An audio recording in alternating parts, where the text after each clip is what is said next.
All right, you grasshoppers, the madman, Mr. Training, Mr. Fitness, Mark Putvink is here again, former strength and conditioning coach with the New York Rangers, worked for the New England Patriots, got his own training company called Patriot Training Systems. Yeah, I got that right, didn't I? Yes, you did. It took me like 4 or 5 weeks to get it right, but I got it. That's Patriot right. Training Systems. And again, he's a fantastic, great friend of mine, really knowledgeable. A lot of stuff I pass on to other people I've learned from Mark. Training, diet. You know, one thing too, Mark, you really got me into it. I think I told this story before. People have told me for years about fasting. And I was like, we were doing the swim across the Hudson event. You start talking to me about autophagy and all that. So this weekend, wasn't a lot going on. So I did a lot of research on YouTube videos about autophagy. There are some varying opinions, but basically it's all the same, right?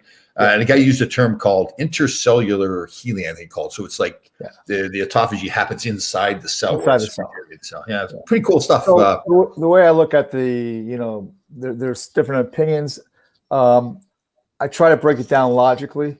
And if we have a pet, if we have a dog, how do we know the dog's sick? Oh, look, he didn't touch his food. Right. But that's nature's way of the dog repairing and creating his own autophagy. And it's common in our own language, like I'm sick to my stomach, I can't eat. Or when you get the flu, you don't feel like eating, right? So that's your body. That's interesting. They talked about that one video where it's natural. Like if you're sick, your body just tells you to stop eating and it repairs itself. Yeah.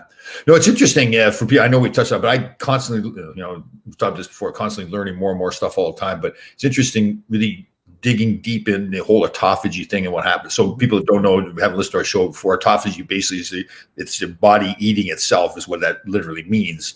But it does a lot of things. It creates more. So basically the theory is so for me, I stop eating at 8, I don't eat again until noon. So a 12-hour period from 8 o'clock at night till 8 in the morning it's burning up all the fats and sugars and calories in your body. Once that has done, now your body starts all that healing process, right? So it's pretty interesting. Autophagy is a great way to think about it. It's just clearing up old dead files in your computer system.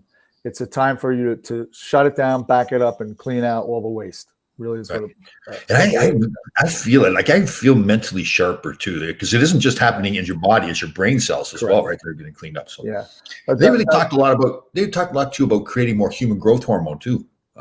There's a lot of thought that it does it releases HGH. That may be true. I don't know how much hard research there is behind that, but it in some ways makes sense because we know that when we're in a rested state, when we're sleeping, that's when we produce most of our HGH for repair. So you would kind of think that kind of falls in line if the body is not all churned up on digestion and all jacked up, and it's kind of in a rested, fasted state. Yeah. It'll add to that. And it's interesting too because people have talked in the past about how you shouldn't eat too much right before you go to bed. I mean, obviously you don't want to eat a chocolate bar right before you go to bed, but I mean, eating good food before you go to bed really, I think what so often gets confused when we talk about eating and timing of eating is what's your goal? Is your goal to lose body fat? Is your goal just to be healthy? But the notion that if you eat a late dinner and you're trying to lose body fat, it doesn't matter because it's really calories in, calories out. It's a mathematical equation. You want to burn more calories than you take in, and you're going to start to utilize body fat for energy. So whether your last meal is at 6 or 9, as long as you're getting that 18 hours in, right? It doesn't matter. Right.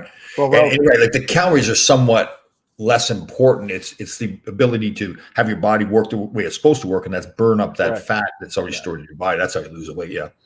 Yeah, I think it's also, from my standpoint, I'm sure you agree, from time management, it's great not having to get up in the morning and make breakfast, right? It's true. Yeah. Really, that's all. Like my fast from like stop eating at 8 and don't eat again till noon is really just skipping breakfast. Really, it's not that big a deal. That's really people, you can have a cup of coffee. You try not to put cream in it. So like for me, I have my amino energy drink, and it's like 19 calories is what it is. So I mean, and also the other part too that I was really interested in, I know you know this, but they really talked a lot about how the autophagy process is increased when you exercise during your fast. And it was interesting that, really you're maximizing the autophagy really if you exercise during that period. So again, and again, if you're looking for general health or if you're looking to cut body fat, if you train during your fasted state, it's really a double whammy because you're entering in that autophagy, but you're also, since you don't have any calories in your body and you need to perform, you're going to tap into fat stores for energy. So it really, that's the thing too. People think you're not going to have energy, but that's not true. Your body has those stored fat cells that it starts to burn. I mean, really simply stated, it's a little bit more complex than this, but simply stated, we get our energy either from carbohydrates, or i.e. sugar, or fat. Right. And that's it.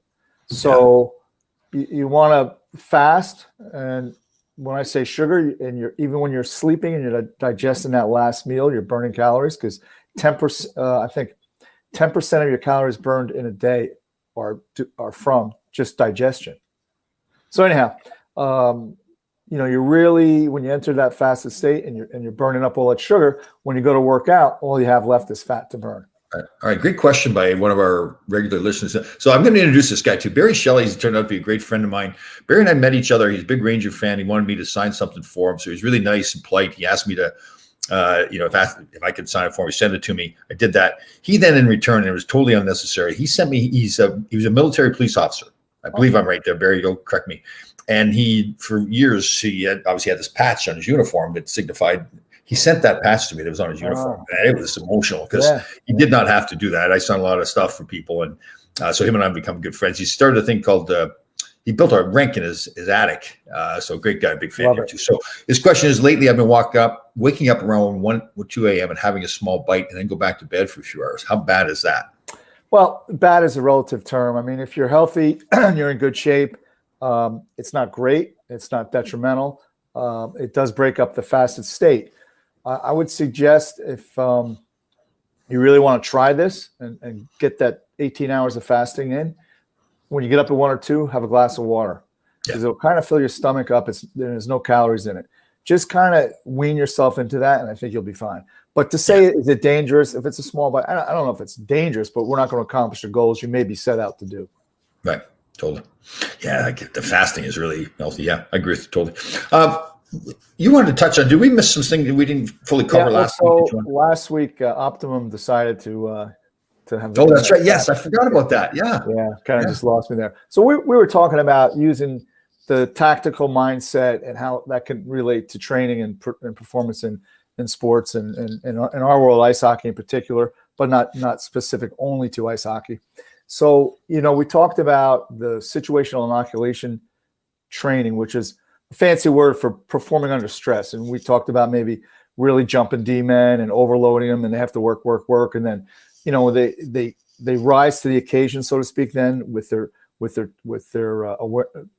ability to deal with that kind of stress. So that when it's reduced to really a game situation, it's a 1-on-1 or a 2-on-1, they'll be able to perform without getting all that adrenaline dump where you kind of lose your skill set and you don't have the reaction time you need to make a play. But it's really important. So part of the whole process is visualization, which we spoke about. And I remember watching many goaltenders. It looks like they're having a nervous breakdown before a game. But what they're really doing is they shut their eyes and they're making saves and they're really visualizing what happens on a 2-on-1. Do I take the man, the shooter? All those kinds of things come into play. And it's very important, even when you're going to the gym, when you're I wouldn't say driving to the gym, but kind of visualize what it is you want to accomplish that day, whether it's weightlifting or some kind of skill set work or conditioning work. Visualize what you want to do. So when you get there, your mind's prepared to go to work. You're not going to get there and say, okay, this is what are we doing? And the combat breathing, which we spoke about, which is through the nose, 4 deep breaths, exhale through the nose or mouth, deep 4, and then hold it for 4 and keep repeating that process. And it really lowers your blood pressure and your thinking. And it's what's utilized in the military in stressful situations. You touched on something that I really love too. That I think is another thing that you can train yourself to do. So if I'm pulling in the driveway to the gym, it's like I try to practice, like get my adrenaline going, like vision, like you said, I'm visualizing myself, not just lifting, but like getting pumped, like getting it jacked up. And I think that's another thing. We've talked about this, and you and I believe the same thing here. You could train yourself to do so many things that you can't do right now that you think yourself will never be able to do. Whether it's get yourself to be that mental beast, and you don't have to be some 6'2" animal lifting weights. Like you could be a housewife or whatever, and you want to get the most out of the workout. Get yourself mentally into that workout, right? 100%. And again, the visualization's huge, and just go with the mindset that you're here for a designated period of time, because sometimes we tend to socialize.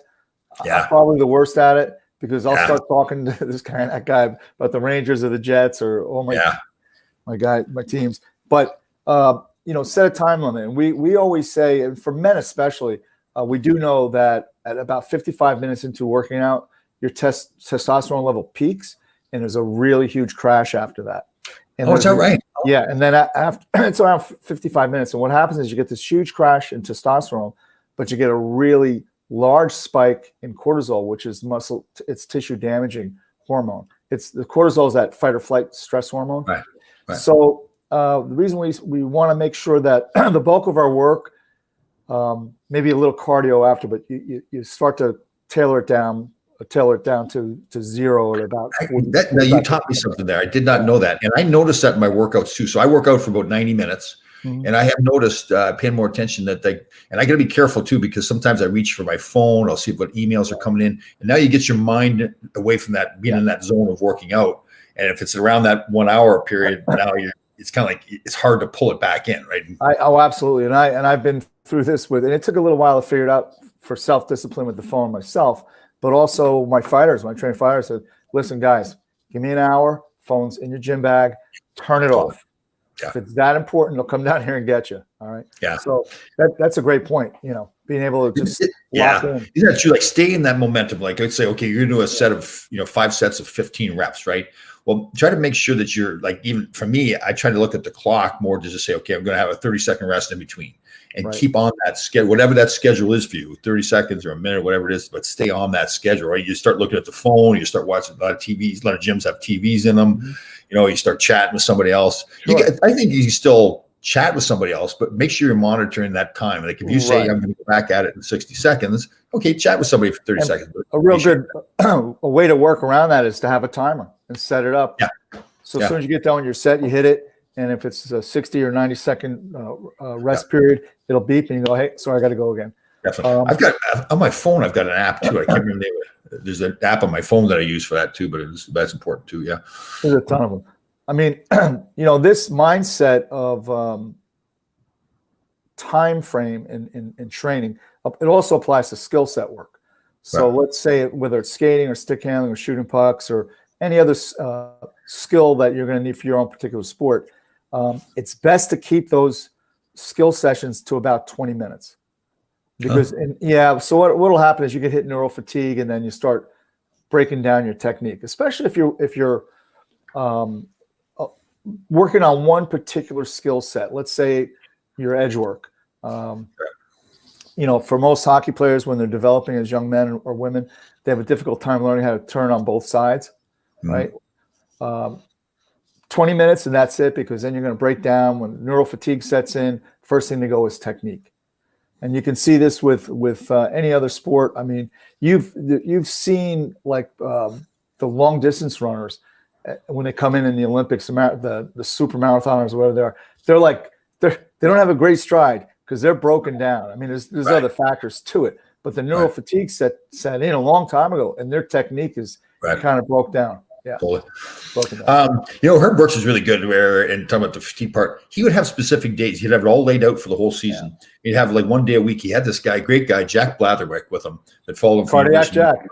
Yeah. Cardiac Jack. And Jack would plan out and so we had conditioning days. It wasn't like the bag skate because he was mad at us, whatever. It was a scheduled day where it was for conditioning. There was no skill part to the training. That's interesting you say that. So he thought, okay, listen, these guys are going to I want them to be fatigued. This is a conditioning day. So to try to factor in skill during that just doesn't make any sense. It's all skating, right? So absolutely. And the other part about the skating in particular, what we used to call bag skates.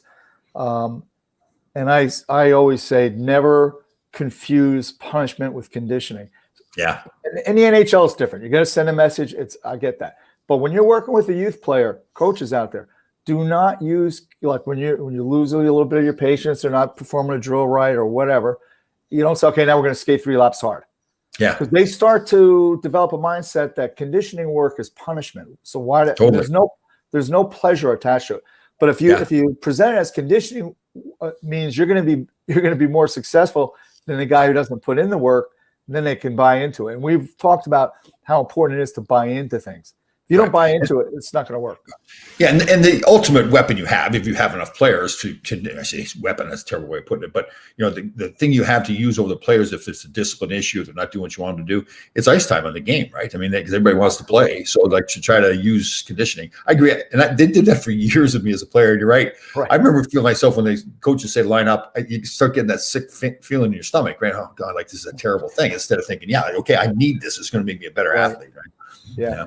And for the youth coaches, you can, especially with the little guys and little girls, you can set up drills that are really conditioning drills, but turn it into a little bit of a game. So they're competitive. And it's a great way to disguise your conditioning work. Right. All right. So it happens at every level, whether it's little kids or the National Hockey League. You have a practice plan as a coach, and there's going to be some guys got to be paying attention. And you get out there on the ice and you realize these guys are just lost, right? The little kids have been in school all day and they don't want to pay attention. Even adults in the National Hockey League, for whatever reason, they have days where it doesn't work. Do you try to force it to happen, or do you just recognize that, listen, I'm fighting a losing cause here. Let's switch our practice plan and do something else? Well, you should always have it. What we talked about, Kenny Bigby, a contingency plan, not plan B, but a contingency. But the other part of that, and this is a great thing, and I picked up on this a long time ago. I forget who I learned it from, but especially with youth players, maybe even some of the older guys, first 5 minutes of every practice, you put the nets on the blue line and you play a little 3-on-3 real quick because they all want to touch the puck. They all want to dipsy doodle. They all want to shoot. They get it out of their system and they say, okay, now we're going to go to work. Or, maybe you don't present it that way. You say, okay, we're going to start everybody down here. We're going to, but a little 5 to maybe even 8 minutes. I understand most practices at youth level, you only have about an hour of ice and it's the dollars tick off as you do this. But, if you think about most youth practices, what happens the first 5 minutes? Everybody's just kind of skating around and chatting. Right? Yeah. So don't even get there. These guys, get them on the ice, blue line to blue line, little 3-on-3, quick game. They're having fun. Then practice begins. I do notice that when you let the kids kind of wander around, it kind of sets the tempo for the practice, right? Because the kids, they don't know any different. They've been, like I said, they've been in school. Teachers have been telling them what to do. There have been parents telling them what to do. Now you got a coach telling them what to do, right? So so you think you're doing the right thing as a coach to give them that free time, but you're really not. You can have a more of a structured thing where they still have the fun. They're all touching the puck, like you said, in that 3-on-3. Yeah. And again, it gets to, you want to present practice as fun, not practice as like, I just want to play the games. I don't want to practice. Yeah, isn't that true with the kids? You want them, like, to me, and I know we feel the same way. Hockey is fantastic for kids, for me, not necessarily to pursue some goal of playing the National Hockey League, although I think it's great that kids have that goal. But you're teaching them things about life lessons too, right? About how to show up and do your work and think about your team and do it with passion, try to get better all the time. And it's that, to me, that's why hockey is so fantastic. Yeah. There's a lot of life lessons in all sports. They come from all different backgrounds, but so that, and again, how many kids are going to play Division III hockey? There's a lot, a lot of players, and this is a problem that you see here in the States. I don't know about Canada. I think to a certain extent, playing too many games, the game to practice ratio is completely backwards and inverse.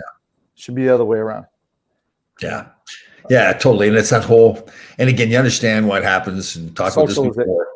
But like coaches, the pressure to win, right? And again, a lot of these coaches are getting paid now. They're going to get paid based on their record. So they play like their top guys all the time in all the key situations, where I really believe your focus should be, yes, you still want to try to win, but you want to try to win at the end of the year. And the best way to do that is develop each player to be the best player and best person possible. So at the end of the year, if you're only playing your top guys, your bottom guys, your whole team isn't performing at its best. So you got to coach. I like to think you have to coach to your weakest players. Right? Totally. Yeah, and you understand, like, okay, so let's say you're up a goal, 30 seconds to go, face off in your own end. So you think, okay, I want to put my best guys on the ice, well, okay, maybe put 4 of your best 5 guys out and now incorporate another player. Because what happens, I think coaches forget too, these guys, these young guys and girls, they're intuitively smart, right? So they see if they're not getting played in situations, well, the coach doesn't have faith in me. So then when you need them later on in the season or in a certain game, they're just not there. They don't have the confidence. So. And I think you and I had a conversation about this a while ago. Ken Hitchcock actually has like a 45-minute YouTube he was giving a presentation somewhere, and the whole 45 minutes was coaching the millennial, even in the National Hockey League. Yeah. And I kind of understand where he's coming from. It used to be like you made a mistake, you came back to the bench, man, you heard about it, right? Yeah. Heard about it. So now he's saying that you're better off not doing it on the bench, and that's why we have the cartoon rooms and we can have talk, but encourage him so that player comes back and you say, hey, Mark, great win on that draw. I'm going to need you to do it again in the third period. Right. I feel kind of good about myself. I know I just made a mistake. Right. I analyze it, and if I don't, then there's a different time to talk about it. It's interesting too. You see all these guys, and Sidney Crosby does this a lot. He gets back to the bench, he gets that iPad right away. He starts looking at the play that happened. Yeah. I never really listen. If I made a mistake, listen, the coach should be telling me, Tom, what were you thinking, right? But I never wanted to dwell on that mistake because now I've got another shift coming up right away. And if I'm dwelling on the shift that I just had that was bad, I'm not getting ready for the next shift, right? So there is that balance there, right? Well, we talked about this a week ago or so about the failure as a data point. Yeah. So I turned a puck over in the neutral zone or on the blue line and they went in it. That's a data point. Move on from it. Yeah. Totally. Move on from it. Yeah. And that is the hard part of coaching, right? Because you think, okay, I'm supposed to be coaching. Right. So if I let the guy just make the mistake, I'm really not coaching. But like you said, it's really important, I think, too. And it comes in a lot of different forms. If a player makes a mistake there to now, or even the parents up in the stands, to now try to berate that player during the game. Well, first of all, he's not going to learn it at that point. It's like, write it down after the game if you want, or next practice. Okay, do you remember this play we made here? And that's why film is so good, right? Because you can go over the film. Although sometimes that gets carried away with little kids too. But well, you know what? I think a great way to look at your point is practice is when I coach. The game is for the players to perform. I just manage. Yeah. How about? And it's funny. He's gonna, if he watches this, he's gonna kill me. But John Tonelli, who's one of my best friends, I love the guy. Total respect for him. I told you we coached together. I guess it was like 5 years ago now. His youngest son was going to be his last year before we went off to prep school, and they had a really good team. It's like I think they're being the 6th ranked team in the country. And John, just the way he played was all intensity. And I'm the way I played. I was supposed to be under control. I was a defenseman, had to read the play, so I'm trying to calm down. Well, John would get he didn't realize it. He was home one night, and some parent had filmed the game, and John was in his office, or whatever, and his wife was in another room watching the game, and the volume was up, and there's this yelling going on, and he's hearing this yelling, and he yells out to his wife. He says, "Who is that yelling during the game?" She started laughing. She goes, "It's you." He had no idea he was doing the yelling. But listen, he put his heart and soul, just like everything he does, he put his heart and soul into it. And he was the problem was he got sometimes where the players couldn't think for themselves because he was always telling them what to do. And again, I love John to death and I have total respect for him. So I'm not criticizing him because he put everything into the team. But that was the one thing, it was funny. I said, John, you got to let these kids think for themselves out there, Well, again, it's a fine line because you want your team to be competitive because ultimately that means that you've done a good job. But at the same time, you don't want, kids pick up on really quick who's your favorite player. And, that immediately starts a division. It's kind of unavoidable, but it is avoidable if you take that mindset that coaching happens during practice. That's my time. Yeah. The game is your time. I'm just going to manage it. You guys go play your game. And pointing out those little plays. I don't know why I remember this, but I must have been like 8 or 9 years old. I was at a hockey camp. And I had a jersey on. The sponsor was Arrowway. That was the team I played on. So that was the thing I had. So we didn't have name tag. Or I think maybe we had named the things on the front of my helmet, but I was doing something that the instructor, the coach was behind me. And I made some good defensive play. And he goes, "Great job, Arrowway." And I will never forget how that made me feel so good. Like he recognized the small defensive play that I made. Oh, yeah. And it stuck with me my whole life. That it was like I think it was one the guy had the puck, moved it, then he was going to go to a hole, try to get back, and I stepped into him so he couldn't go where he wanted to go. And that stuck with me, and I always did that as a player after that. Yeah. So I think that's a really great thing that coaches have to understand. It took me a long time to figure that part of it out, is when a player makes a mistake, he knows that he made a mistake. Yeah. But when he does something that he doesn't even realize what a great play he made, and you let him know, it's like two things occur. They feel great about themselves, but they also learn that what they didn't realize they did is so important. And I'll give you a perfect example. My son was playing hockey. His team was down 4-1. They had their best player was what I call an honest player, right? He worked every shift. Never took a shift off. And they were up 4-1, and they were on a forecheck, and he was a center. And most kids at that age would chase behind the net, and he knew enough to hold up in front, read the play, it went up the wall, and he knew, just put your head down, skate as fast as you can, get back to the house. And he did, up 4-1. And I saw that, and I said to myself, this kid's a hockey player. I don't think anybody else in the building realized what he did. Yeah. But if you can communicate that to the player, it gives him a better understanding of the game and all your responsibilities, because that's the player at a certain level, as you know, Tom. All the skill sets kind of even out, even at the higher levels. It's who's got the higher, hockey IQ. And like your play, when you stepped in, you read and you stepped in. Yeah. Right? Those are it's funny we're talking about that, because I'm thinking now too, when I first turned pro, so my college year was done at Northern Michigan. They brought me in to sign my contract, and I was going to go to New Haven to play in the playoffs. But I practiced with the Rangers when I first got there. I think it was an optional practice, so we were just having a little scrimmage. I'll never forget this really nice guy. Dean Talafus was a real honest player and a great big guy. And that same play happened in the scrimmage where he went to go, and he was the guy that was going to go give him go. And I stepped into him, and he came to me after, and he was so impressed that I made that play. And it was interesting because I think back to that play at this camp when I was like 8 years old. All of a sudden now I'm doing it at the NHL level. So it was pretty cool to me, because you're right. Even at the NHL level, you watch the games now, there's a lot of defensive mistakes that are made now, right, guys? The attention to detail. That's why when these teams win, and they win consistently and they win cups, it isn't necessarily that they're a better team. Yes, they've got talent, but it's their attention to detail with those little things. That's why they win the cups. Yeah. I think now the game has changed. I mean, we all know it's a half court game now because there's no red line. So you just wire it up to the far blue line, and you play blue line in. So meaning you have to have numbers back, and everybody's got, you can be running around. But it's a different game. But this most of the real principles remain the same, though. About the winning principles still remain the same. You're right. The game has changed. It's faster, and there's a lot of fast teams. I think teams try to say, okay, we're going to build that fast team. That's what we're going to win. Well, then Washington's got a big, heavy team. They win. Tampa's got a bigger, heavier team. They win. St. Louis has got a bigger, heavier team. They win. So it still comes back to, you're right, to the hockey is hockey. I mean, you can change the rules and all that kind of stuff, but hockey's hockey. You still got to skate, shoot. Yeah, definitely. We need to, before we get going here too, we need to make sure we constantly, when's the swim across the Hudson? What's the date of that? August 7th. August 7th. August 7th. So we'll mention this in every show we do, guys, because it's a really important event, and Mark plays a huge role in it too. So this will be the third year coming up. First year they had, whatever, 30 guys? 33. Swim? Yeah. Right, and the last year was close to 50, wasn't it? They had swim? 56 SEALs. Right. And again, this year's like 150 or something. Is that what it is this year? Yeah. It's in fact, I was on the phone with Kenny Bigby last night, and we were talking about it.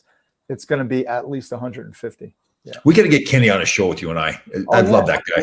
Yeah. He's fantastic. So just to everybody knows, we're keeping promoting August 7th. They start on the New Jersey side. They go to Ellis Island. Right. So it starts at Liberty State Park at the Fallen Towers Memorial. There'll be a benediction, 100 push-ups, and then a flag run down to where they get wet. And the first stop is the Statue of Liberty, which is for them about a 20-minute swim. For you and I, probably 20 days, but 20 minutes. There I'll have a barge, a vessel, like you were with me last year. They get up, they're going to do 100 push-ups, 22 pull-ups to memorialize and make awareness of the men and women that we lose per day on average to veteran suicide. Anyhow, back in the water, swim to Ellis Island, another barge, repeat the process. Then from there, swim to the South Cove or North Cove, depending on the current that day. They're going to grab those huge American flags, run up to the 9/11 Memorial with the bagpipers and all that presence. So assuming everything's all right with COVID, can people go to the start and to the finish and watch all this? So I will know more about that as we get closer. I think there's a good chance. So the first year we did have an escort boat. It was like a sightseeing boat that friends and family and anybody that wanted to go from beginning to end of the swim, they follow the swimmers. It looks pretty good, and I will fill everybody in as we get closer. I'll tell you what, if people can come and watch both the start and the finish, it'll change your life. I'm telling you, it was one of the most emotional things, patriotic things. That tower, so basically, it's Liberty State Park. They've got these two walls Correct me if I'm wrong, right? And all the names of the people that lost. And it was happened to be like it was kind of somewhat of a cloudy day last year when we did it. And the Navy SEALs just got the little Daisy Duke shorts on there. That's all they got on. They're all jacked up, and they got the flag over their shoulders. And they're all standing in this basically a hallway.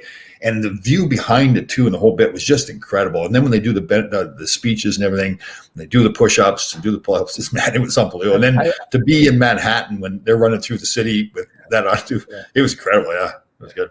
I think even if for whatever reason you could only make it to the fallen Towers Memorial, which has those walls and also there's a piece of structure from the tower. Yes, remember, piece of steel.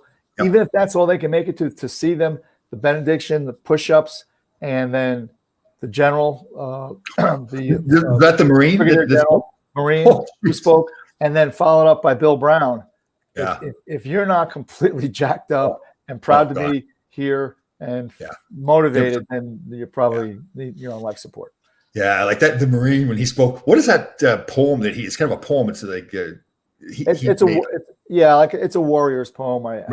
I've heard it before, and he did it though. He was this fantastic guy. You still tell he's in shape. You know, it looks like he's probably like 60, 70 years old, great shape. But when he spoke, man, it was like he was with authority and with belief. Totally, yes. The patriotism was just flowing out of these guys too. Like it was unbelievable. Like you. And then again, like I said, to be followed up by Bill, who Tom and I know very well, and Bill Brown. For those who don't know him. If any of you read David Goggins' bestseller, Can't Hurt Me, Chapter 4 is Bill Brown. Yeah. So he's a great guy. Read it, go back, but he's a great guy. Yeah, he gets you going too. Yeah. And if you guys you go on my website or my Instagram or Facebook, and I had a video where Mark was at it too. We did this tactical training, and Bill was leading the way. So you'll see my video. He's in the green shirt there, and he was into it too. It was a good time. Well, great job today, sir. You studly human being. We'll see you next week. All right. See you guys. Have a great week, everybody. Yeah.